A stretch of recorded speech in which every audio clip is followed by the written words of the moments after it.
Hey, good morning. Welcome to Hobby Evolution. I've got that deeper voice. The congestion, I'm not as congested as I was. I think the weekend was probably the worst. Um, but I'm still congested, still have that I can hear my raspy cigarette smoker voice. What's up? It's Tuesday, episode 380. Only 8 working days until I'm slinging cards full time. And I've talked about it in my efforts to streamline and scale up over the last year and a half. I've been trying to find different ways to speed up the process. One of which, the bane of my card selling existence, is photos and uploading. It's a big time suck. So today I'm going to talk about scanners. It is October, not the Scanners movie where the guy's head blew. Scanners that you can scan your baseball cards. What's up, Zach? Good morning, Dan. Dan wants an Epson V600 so bad. Interesting. I am not going to be talking about the Epson V600, but I'm going to make note of that and check that one out later today. So it's Tuesday. My Bowman Chrome did not arrive, kind of as expected at this point. I did receive some tracking updates, though, through the FedEx tracking number, which I thought they dumped it. My last tracking update was Friday, and I thought that the tracking was kind of done because I thought it was in the USPS hands as of Friday. And then they said expected delivery on Sunday. Sunday arrives, and then it was delivery pending. So I did receive an update at some point overnight. It is in the hands of the USPS, and it said expect delivery in the next 2 to 3 days. So here we are. I can focus on the Rockford Card Show, which is this Saturday. Can focus on more file exchange uploading. So I've been waking up early. As I brew my coffee, I do some file exchange. I'm over 200 cards now, so I'm going to have a massive file exchange dump. I'm going to dump cards into my eBay store, probably around 500 on this first dump, which will probably come this weekend. My wife is on a shopping trip this weekend, so I'll have a bunch of time to just sit down and hammer that stuff out this weekend after the show. So Rockford show is Saturday, Rock Church, Rockford, Illinois, 9 to 3. Bargain Box Bo will be there. As I was watching Herman and Kin last night, I was sleeving some more. I was kind of back and forth. I brought my table back in. I had my sorting table, which you can see right there. I had that in my rec room because I was doing a lot of file exchange in my rec room when I did those about a month ago. So I've got the sorting table back. I'm sleeving 25-cent cards. I have my other laptop up in my office now, which is where I'll work from in my card selling job, which begins on Friday, October 15th.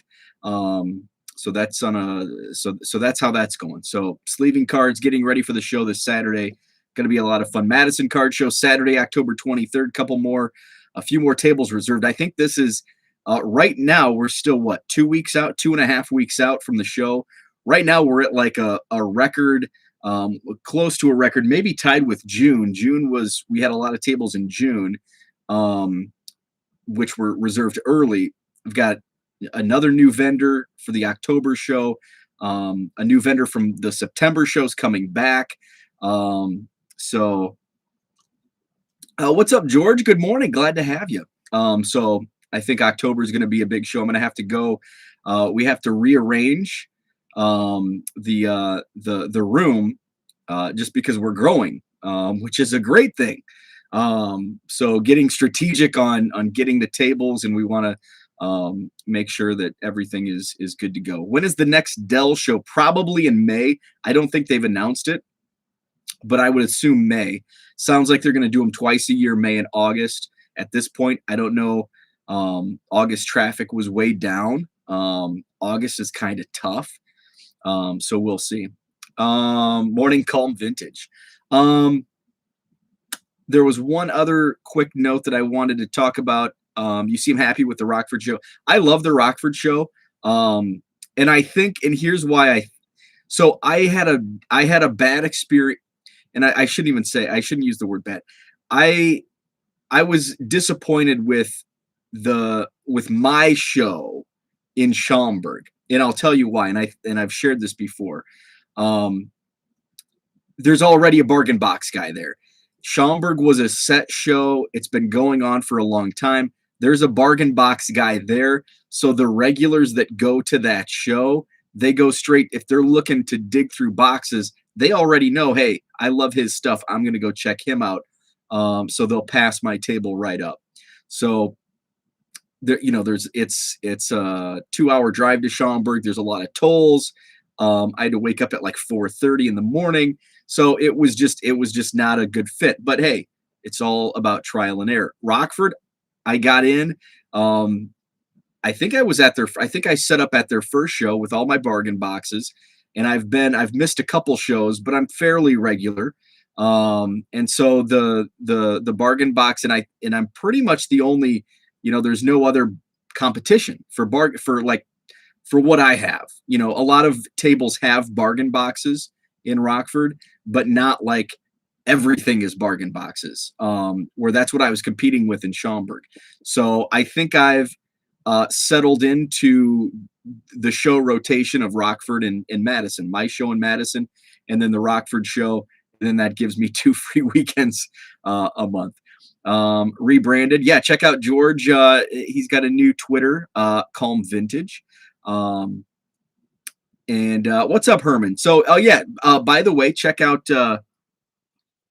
Herman and Kin show from last night. Great discussion on Fanatics. I'm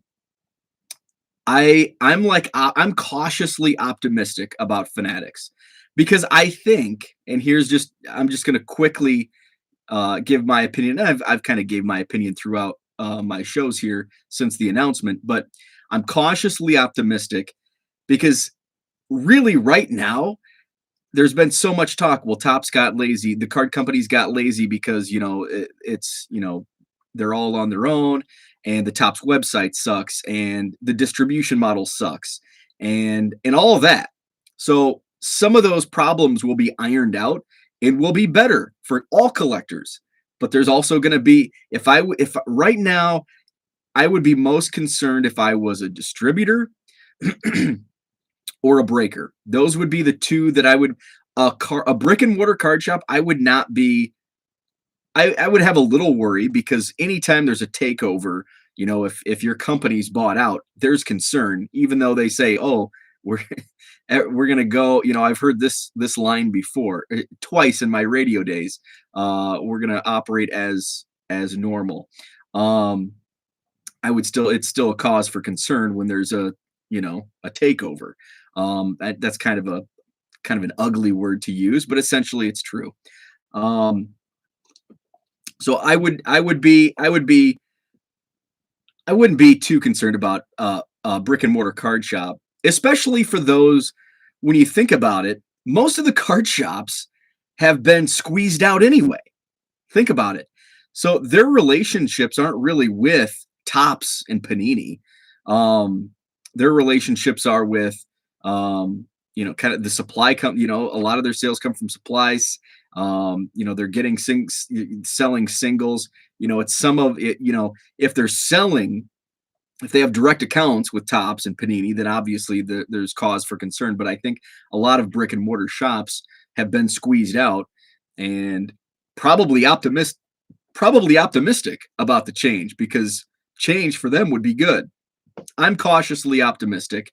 I hope the one thing that I don't like is seeing no longer the Topps name with baseball cards, or obviously you know that I love Bowman, and I don't want to see Bowman baseball cards go away.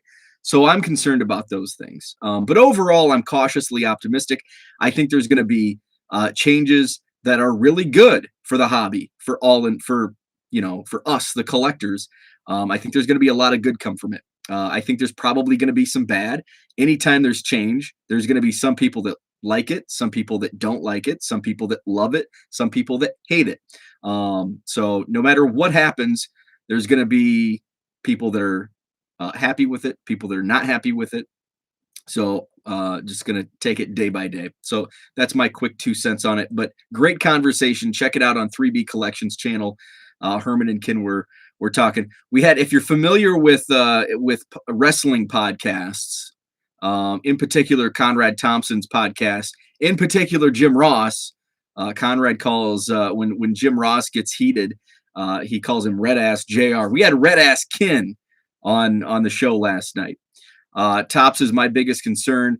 Yeah. And I think that's my biggest concern, is no Tops baseball cards. But and again, I'm cautiously optimistic that somehow Tops is going to get, that whether it's a sub license or something like that. I'm holding out hope. Maybe it's just me trying to be an optimist about it all. But hopefully we can still get our Tops and Bowman baseball cards in a few years. George says, I'm over half done with my 55 Bowman set. Really? That is awesome.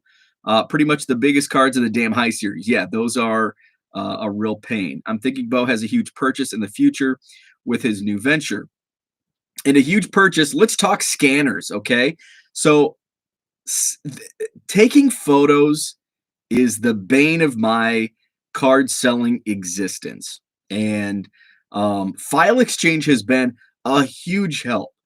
And it takes away, basically what it takes away, it streamlines the time for me to list cards.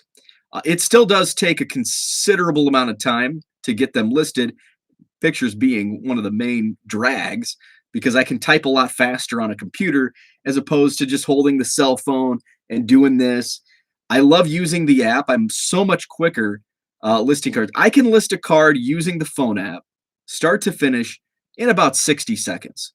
And I think with File Exchange, start to finish, it's probably 45 seconds. But when you're doing thousands and thousands, that 15 seconds per item is pretty huge. So scanners has always been something that it's like, I'd really like a scanner, but the flatbed scanners, you have to put the cards in, and then if you have 9, you can scan 9 at a time, but then you have to crop, and then you have to transfer them into a folder, and then if you're in eBay, and there's just so many steps to take, and it's like I want things to be simplified. But now with File Exchange, all of my photos, it sounds like a commercial. It sounds like I'm trying to sell on File Exchange, and I wish they were paying me. So with File Exchange, it all goes through Image Check, which is so I have like the unlimited package. It's like $15 per year. I don't know. I knew that I was going to be doing a lot, so I just went ahead with the subscription right off the bat, just to save that headache down the road. So with Image Check, I basically, what I do is, I'm on the couch last night. My wife's watching some Netflix show that I'm not paying attention to. I have a pile of football cards is what I was doing last night. And I've got a pile, and boom, I snap a photo, snap a photo, snap a photo, snap a photo. So I've got like 50. And in my downtime, I go to my Image Check on my phone, and I'm in my account. And it's like, okay, the Terrace Marshall Chronicles was the last photo that I uploaded. Okay, let's see. It's Zach Wilson. Boom, upload.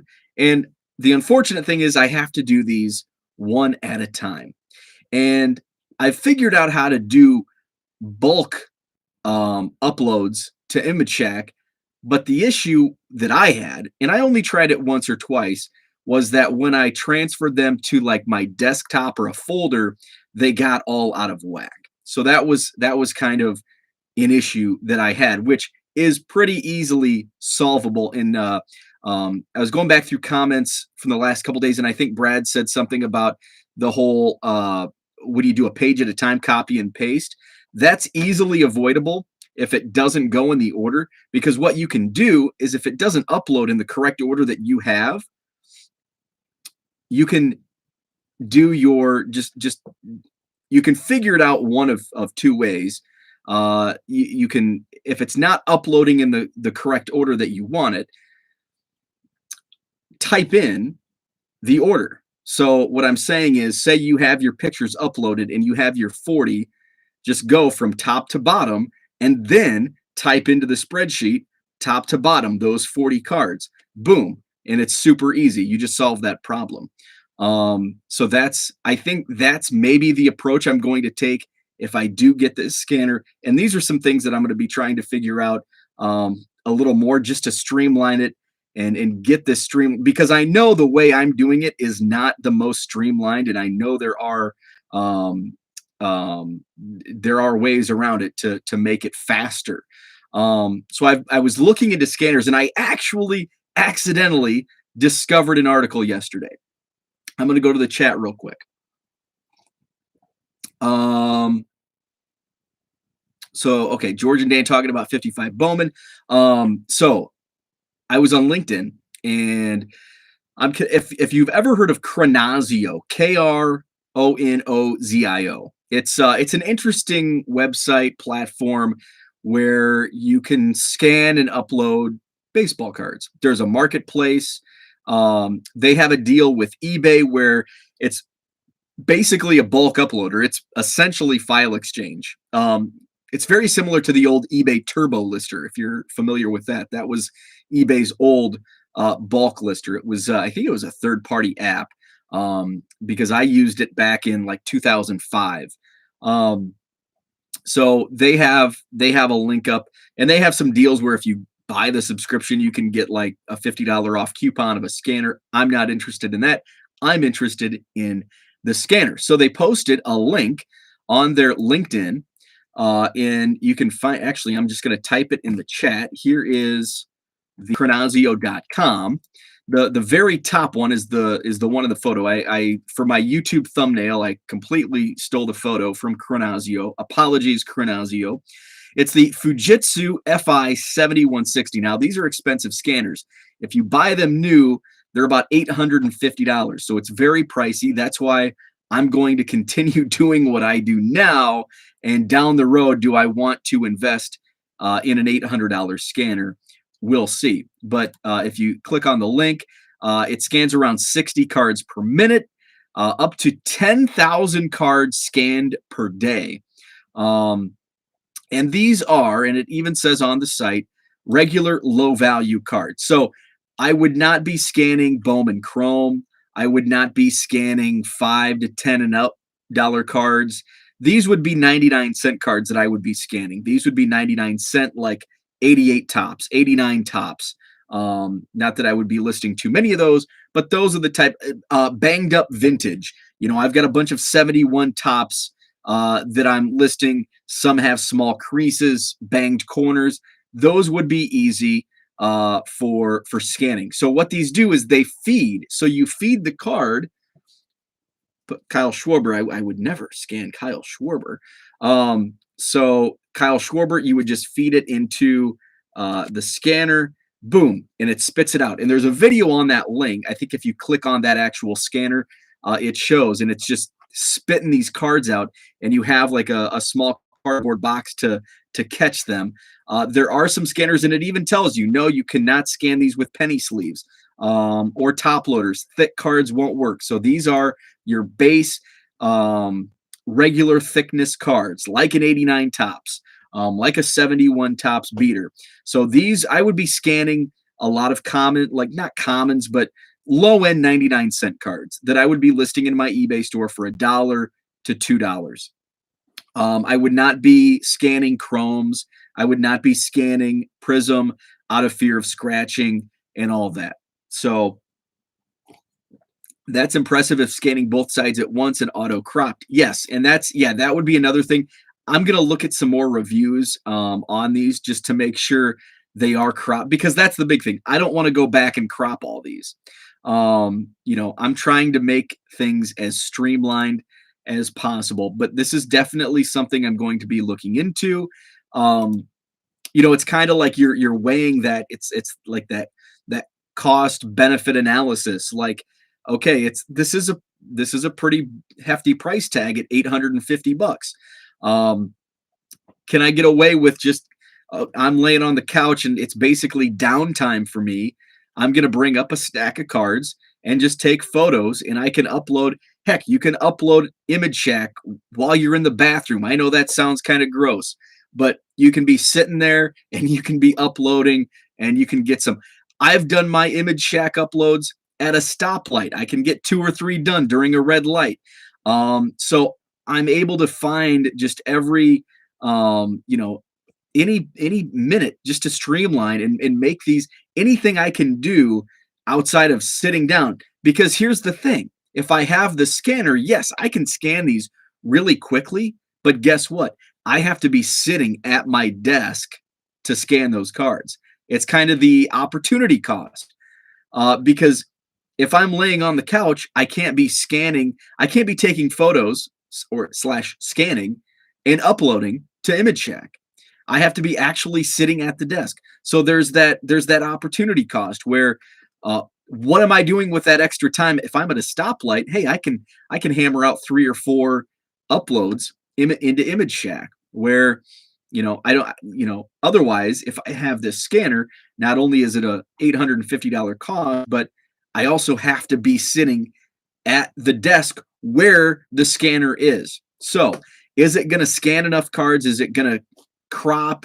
And is it going to put those in the order that I want where I'm not pulling my hair out because, oh crap, I just uploaded 500 cards and they're all out of whack. And now I'm screwed up and I have to, and there's ways around that. You can, if you upload, go back in and I think now that I'm talking it out, I think I'm doing it backwards in regards to my file exchange and my Image Shack, because basically I'm doing these separately.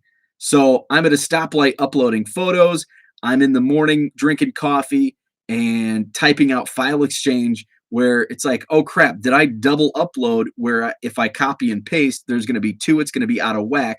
Should I be holding off and should I be basing my typing into file exchange off the Image Shack? And I think that's how I need to pursue this further. So now that I'm talking things out, I think I've just found a way to streamline the file exchange even better. So that's kind of what I'm looking at. Where it'd be awesome to scan, a couple thousand cards in a day, but also I have to be sitting there in that takes away some stuff that I can do, on the periphery. What's up, Diego? Good morning. So on that link, scanners.chronazio.com, there are some other scanners there. There's the 7030. So the 7160, which is what's pictured in the YouTube thumbnail, which is what I've been looking at, cost is 850 bucks. It scans around 60 cards per minute, so that's a good clip. The Fujitsu 7030 scans around 30 cards per minute, but also with that, this one's a little better as far as you can actually scan sleeved cards. So with the 7030, you can scan Chrome or Prism because you can even scan them in thin the standard top loader. Let's see how much these. So 850, the Fujitsu 7030. Wow, they say this is only $495. So maybe that's the better buy.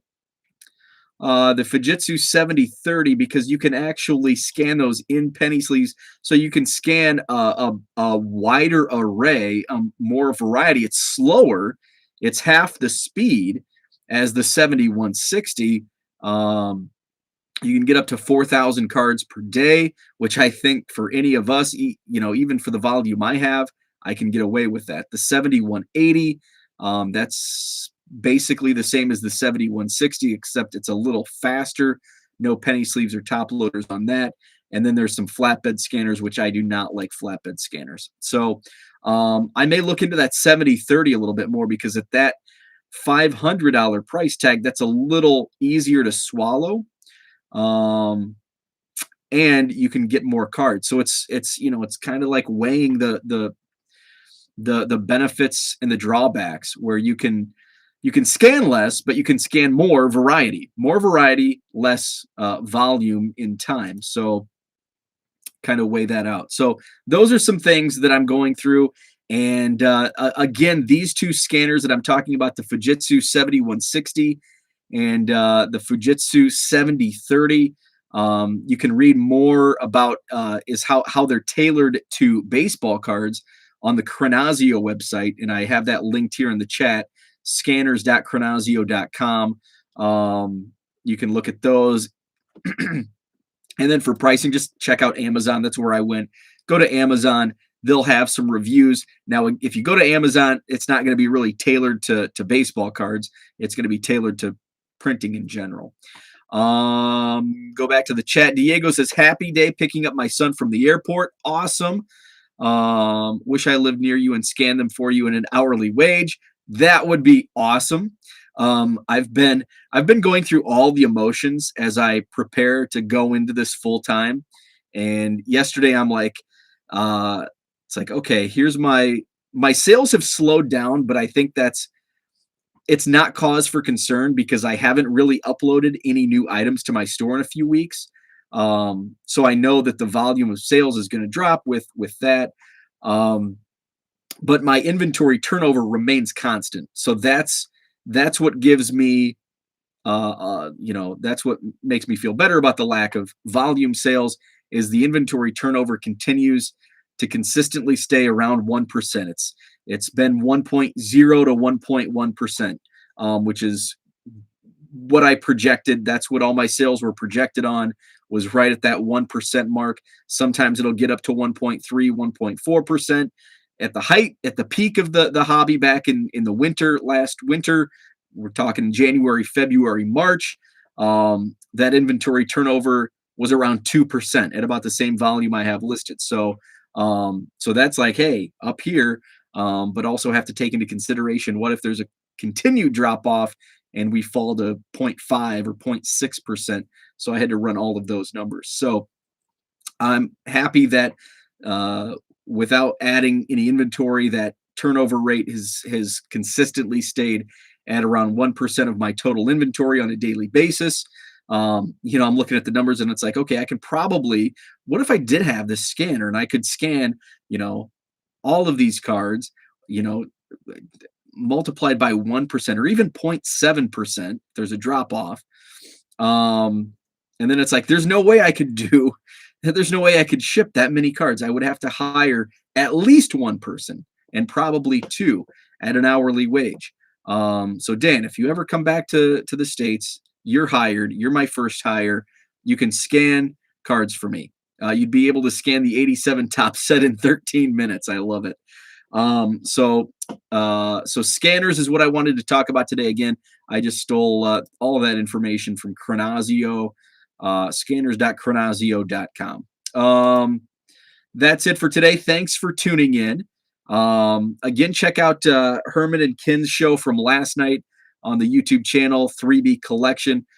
Great back and forth conversation regarding Fanatics on their show last night. Have a wonderful Tuesday, and we'll talk again.